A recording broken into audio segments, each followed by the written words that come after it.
सिंधुदुर्गच्या बदनामीचा वैभव नाईकांचा प्रयत्न आहे। हत्या प्रकरणामध्ये माजी खासदार निलेश राणे यांनी हा आरोप केलाय। तर हत्येतील मुख्य आरोपी वैभव नाईकांच्या सोबत होता। पत्रकार परिषदेमधून लवकरच या संपूर्ण प्रकरणामध्ये सविस्तर उत्तर देणार असल्याचं देखील त्यांनी म्हटलेलं आहे।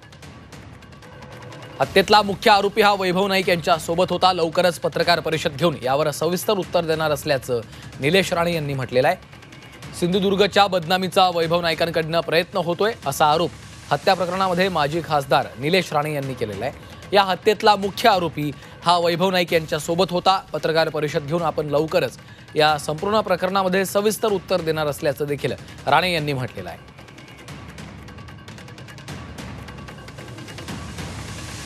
तर जिल्हा बदनाम कसा व्हावा यासाठी त्यांचा नेहमी प्रयत्न असतो असं देखील राणे यांनी म्हटलेलं आहे।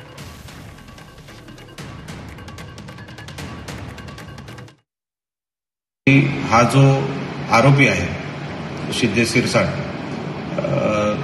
जेव्हा ही मर्डर केस घडली, जेव्हा ही 2 वर्षापूर्वीपासून ही केस पेपरामध्ये येते, तर 2 वर्षापूर्वी सिद्धेश सिरसाट तो उबाटामध्येच होता, वैभव नाईकांबरोबरच होता। उलट वैभव नाईकांनी सांगितलं पाहिजे बॉडी कुठे आहे। पोलिसांनी डायरेक्ट वैभव नाईकांनाच इंट्रॉगेशनमध्ये घेऊन त्यांनाच विचारलं पाहिजे, तुम्हाला तुमच्याबरोबर असणारा माणूस, तुमच्या आश्रयाखाली असणारा माणूस, तुम्हाला त्याचे सगळे धंदे माहिती, तुम्हाला ते सगळे व्यापार माहिती, तुमच्याबरोबर कितीतरी फोटो आहेत, ते आता मी जेव्हा पत्रकार परिषद घेईन तेव्हा ते सगळे खुलासे करीनच। तर सिंधुदुर्गच्या बदनामीचा वैभव नाईकांकडून प्रयत्न सुरू आहे अशा शब्दामध्ये निलेश राणे यांनी हा आरोप केलाय।